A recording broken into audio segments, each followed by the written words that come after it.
Good morning. It is T. Walker from Taste to Sea, South Florida, alongside Victoria Lewis, who is our digital producer at Channel 5. And Victoria, these are the weekends I live for. The South Florida Fair has started. And as an entertainment reporter, so has the Stuart Boat Show. And that's where we find Derek, who's in a very loud and windy area. But it looks like they have set up a big boat show this year, right? Hey, TA, yeah, good morning. Take a look. I'll just do a quick 360. I feel like that's the best way to give you an idea of really what's going on. Everybody's putting the final touches here on the boat show, giving that last scrub, cleaning up everything before the gate opens. And just about an hour and a half from now, they open at 10 o'clock all weekend, today, tomorrow, and Sunday, and they're open till 6, except for on Sunday, they're only open till 5 o'clock. So the organizers are saying this is going to be the biggest show that they've ever had. They have over 200 exhibitors. And as you can see, here we go, it's flipped. So plenty of them in the water.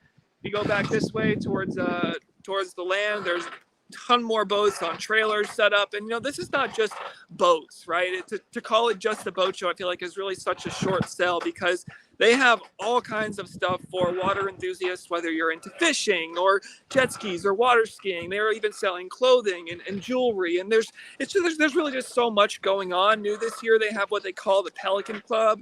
It's right, let me see if I can get my finger on it, right there. It's a tent that they have actually floating on the water. It's a floating dock, so you don't have to go back to the mainland to get some refreshments. They have a full bar there. I think they're going to be passing some hors d'oeuvres, and that's included with your general admission price of just $15. It's not a VIP area or anything like that. So a lot going on. I think it's going to be a real good time, and I'm hearing that we're going to have some real good weather too. So. Hey, Derek, when I was there last year, they were saying that because of the coronavirus pandemic, there was a lot more interest in the boating lifestyle. Have you heard that similar story this year? I know it's hard for you to hear. Yeah, no, absolutely. I should mention, too, they are putting in some precautions, the same ones they had in place last year. Extra hand sanitizing stations, hand sanitizer, hand washing stations. They're also leaving it up to the individual exhibitors on each of these boats, how many people they want to maybe let on board at a time to look. In terms of boating being a popular activity, actually, there are some of the docks that they just couldn't fill this year because the demand for the boats are so high right now that the production is actually, falling behind a little bit. So these brokerages for these boats, they want to bring the boats here, but their inventory is low because people are buying them so fast. And we know that's a social distance activity.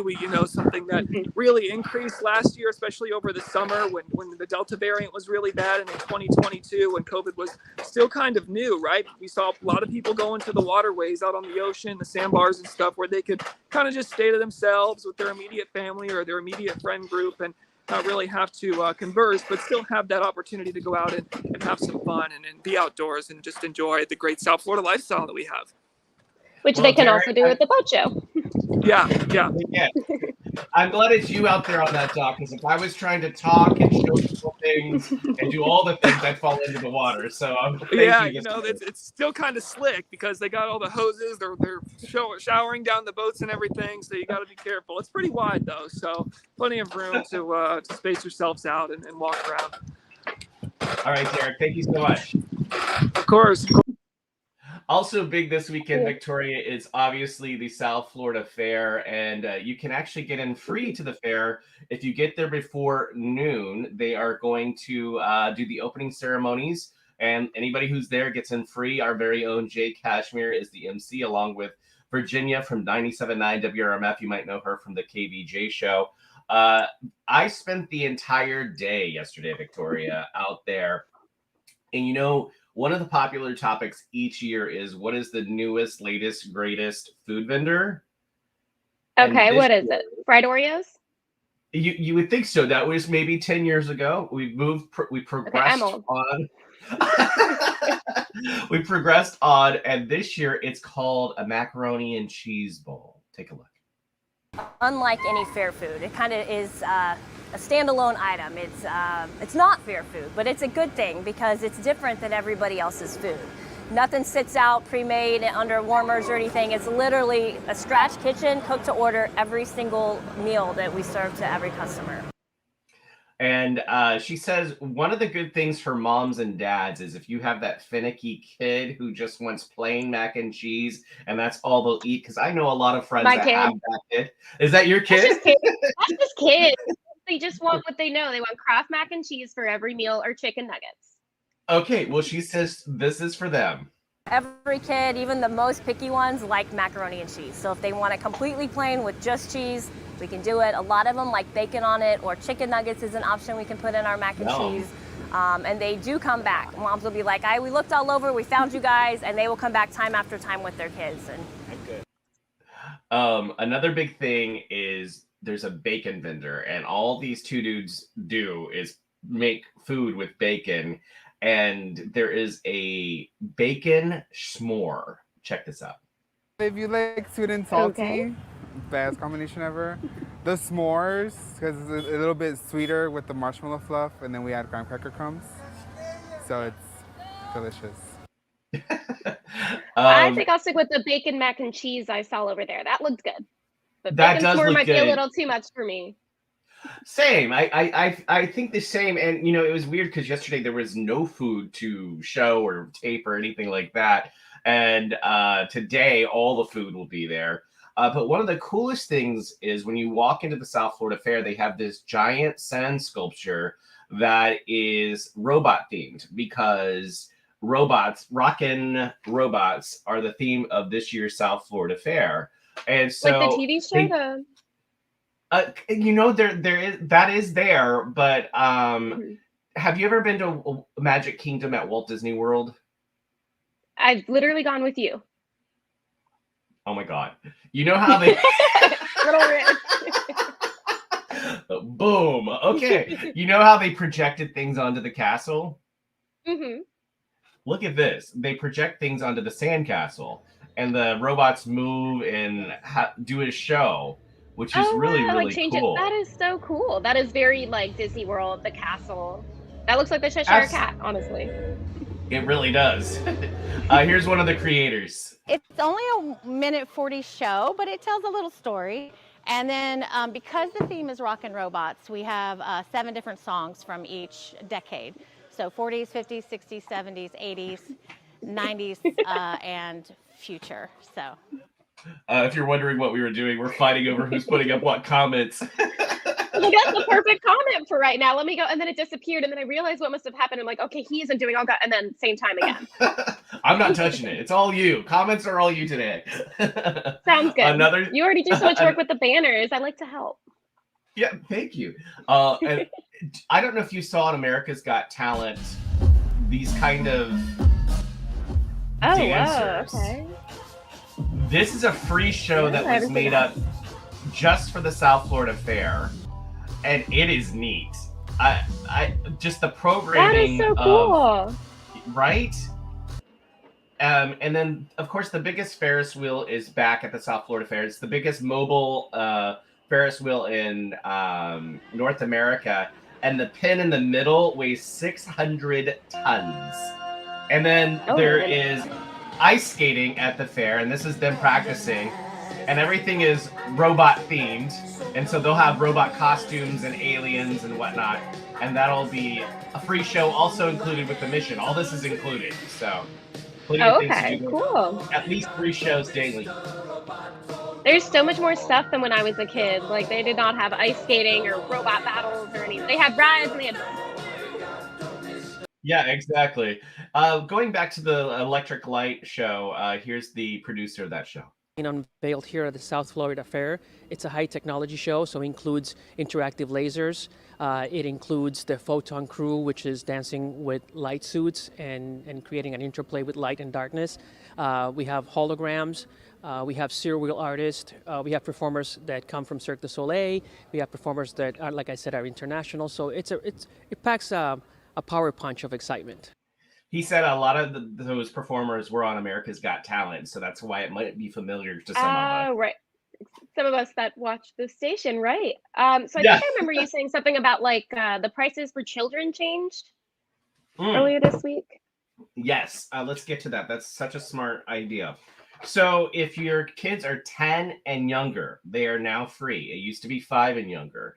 And to offset that cost, they decided to start charging $10 for parking. And here's Vicky. She's the CEO of the South Florida Fair explaining that. The things that we did when determining pricing for the fair this year was we looked at our ticketing that we did in May, and we had made a decision in May to offer a free admission for children from 10 and under in May and in January at the mini fair. So what we did was that worked so well. It used to be 5 and under, so that worked so well we wanted to keep that in place for people. But so in order to offset that loss of revenue, we looked at other ways that we could increase our revenue so that we could deal with the inflation that's going on. So we made the decision that there would be a less economic impact on people if we charged for the parking at the facility. So you can pay $10 for parking, or on Saturday and Sundays and $2 Tuesdays, go to the mall at Wellington Green, take the park and ride. You can buy your ride and fair tickets out there, and then they drop you off inside the fair. So you don't even have to go through the gates and all that rigmarole again.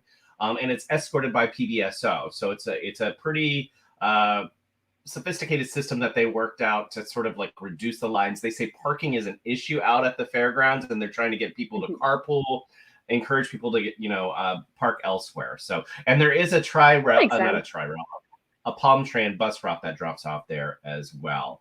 Okay, so that's the South Florida Fair. There's a lot more video that I have, but I think it's time to move on. I just took Victoria out. Sorry, I was trying to put in camera up in here because Cam, it's a long train running, right? It's was going from Miami to West Palm Beach, and now we're inching closer to Orlando, right? Yeah, TA, it's some good, exciting news for Brightline. They're moving one step forward in their Orlando expansion project. So starting on Tuesday, here's the deal. Starting on Tuesday, they're going to be beginning what's called these test runs. Now, it's important to note that there won't be any customers or passengers on board these trains. It will be empty trains. It will just be crew members on there, engineers and conductors. And this is really a program that's designed to help them get familiar with the route. From West Palm Beach all the way up to Cocoa, Florida, which is in Brevard County. That's about 130-mile stretch. Now, also, I wanted to point out that these trains, they won't be moving as fast as your typical Brightline trains. When they're in our area in South Florida, they normally travel up to speed about 80 miles per hour. But these particular trains that are being used for the test runs, they're going to be traveling about 60 miles per hour. They won't be going any faster than 60 miles per hour, which is the regular freight train speed limit. Now, so when you come to a stop or come to a railroad track stop and you see a Brightline train, you just may have to wait just a few seconds longer than you usually would to let these trains pass through. Now, as far as the timeline for this project, we do know that these training runs are going to be happening all the way up until December. And the company says that they hope they'll be able to start carrying passengers from South Florida to Cocoa, Florida, beginning early 2023. So some exciting news. I know a lot of people are anxiously waiting to get on TA. I don't know if you guys have had a chance yet to take Brightline, but I did my first Brightline ride about 2 weeks ago, going down. Did back you do the VIP Miami. fancy? I sure did do the VIP. I just wanted to get the experience first off. But yeah, it was fun. I would definitely do it again. Definitely recommend. It's a perfect option to connect you from here to South Florida, Miami. Now, I don't know if this is still true, Cam, but Victoria, I think this would be great for you as a mom. There was talk at one point of Brightline leaving, South Florida to go to Walt Disney World. And not only would they go to Walt Disney World, they would drop off your baggage into your resort room. So taking that pain point away for moms. So let's hope that would that's be great. That'd be awesome. I mean, once you get to Orlando, you don't really need your car anyway. Like, they've got the buses to take you to all the parks to eliminate that, especially with little kids that hate being in the car, hate being stuck so much. That'd be great. Yeah. One thing I also wanted to mention, what's also nice to like about Brightline is that they started this new program, Brightline Plus, where it's essentially like an Uber program or Lyft. Essentially, it'll help you get to your destination. It basically provides door-to-door service. So it'll actually pick you up as long as you're within 5 miles. It'll pick you up and take you to the station. And then once you get to the station that you're at on the train, it'll take you to wherever you want to go within 5 miles. That's really convenient. And right now, it's actually free. They're running a promotion, and they started that once they started back up in November. So that's really smart. So if I'm going to cruise out of the port of Miami, I can take it down to Miami Central, get on the Brightline Plus, go to the cruise line, which is about 2 Right. miles away. Yeah, as long as That's it's within awesome. 5 miles. Yeah. Yeah, And as you don't long have as to it's leave your car in the parking lot, which you might be like a little dubious right, about for a whole right, weekend. Yeah. right, right. And before I go, there's also a second component, to this training program. Not only do they want to use this, to help get the conductors and the engineers familiarized with the tracks, but they also are using this to take time out to stress the importance, of safety, awareness for pedestrians and drivers. And not to like kind of end on a sad note, but since they started back up in November, 5 people have been killed. And the most recent crash, I don't know if you guys remember last week in Boynton Beach, Yeah, that was somebody just was last week. walking. Yeah, when somebody was walking along the track. So they really want to take time out to spread the word. Hey, when you're at these railroad crossings, obey the signs. Don't try to beat the train and whatnot. So yeah. Hey, But again, Cam, all in it's all, so That was good. a great reminder. Yep. Guys, thanks so Cam, much. great to see Thank your you. face as always. Thanks, Cam. Guarantee it. Oh, I cut him off. Hold on. What were you gonna say? It's all good. It's all good. It's Again. all good. Yeah, I do want to know one thing. Wait, when are you guys going to the fair? Because I wanted to put in my order, because I'm a foodie.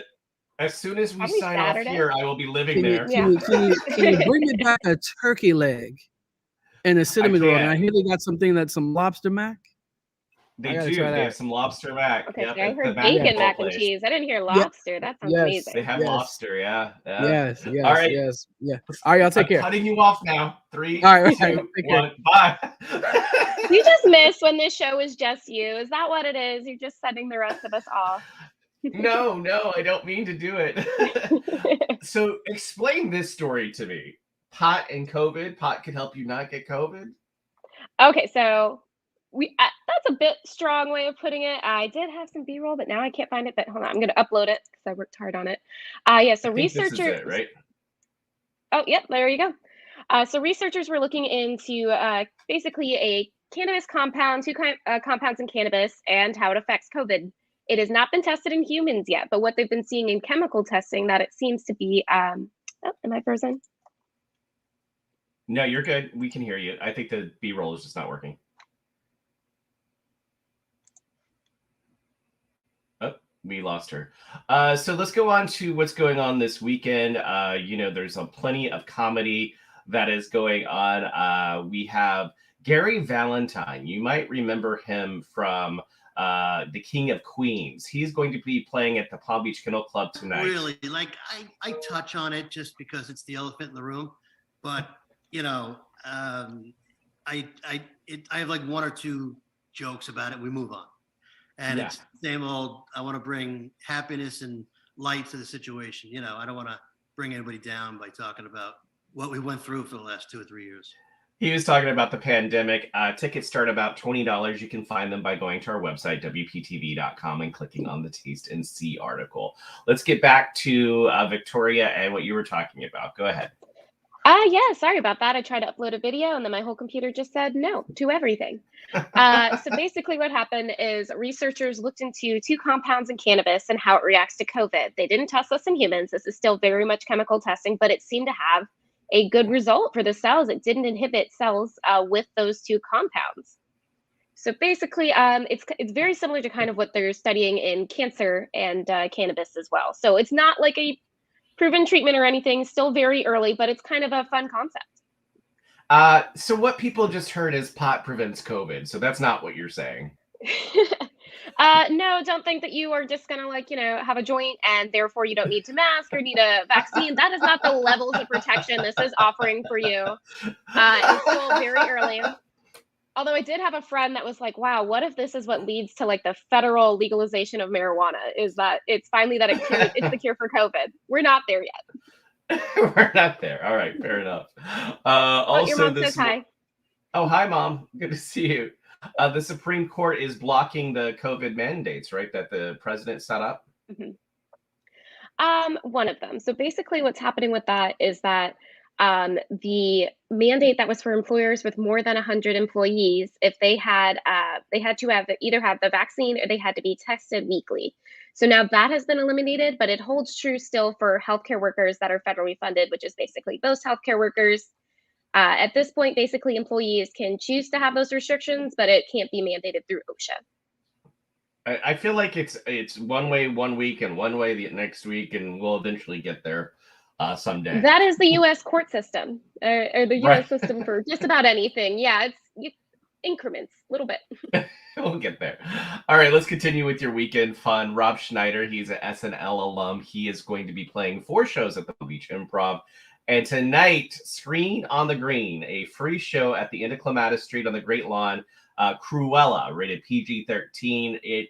I think for little kids, it's actually okay if your parent is there to explain some of the things, but it's not the cartoon. Let me just say that. It is a real person. There's some implied violence, but like there's no gore or anything. And I actually really liked it. I caught it on a plane and I was like, okay, this is better than I feel like the trailer made it look.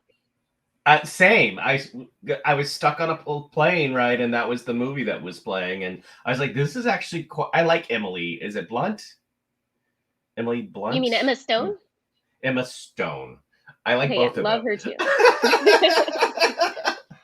All right. Well, that's a lot of stuff. And that's all the time we have for today. Take care of yourself and each other. Victoria? Have a good weekend. Bye.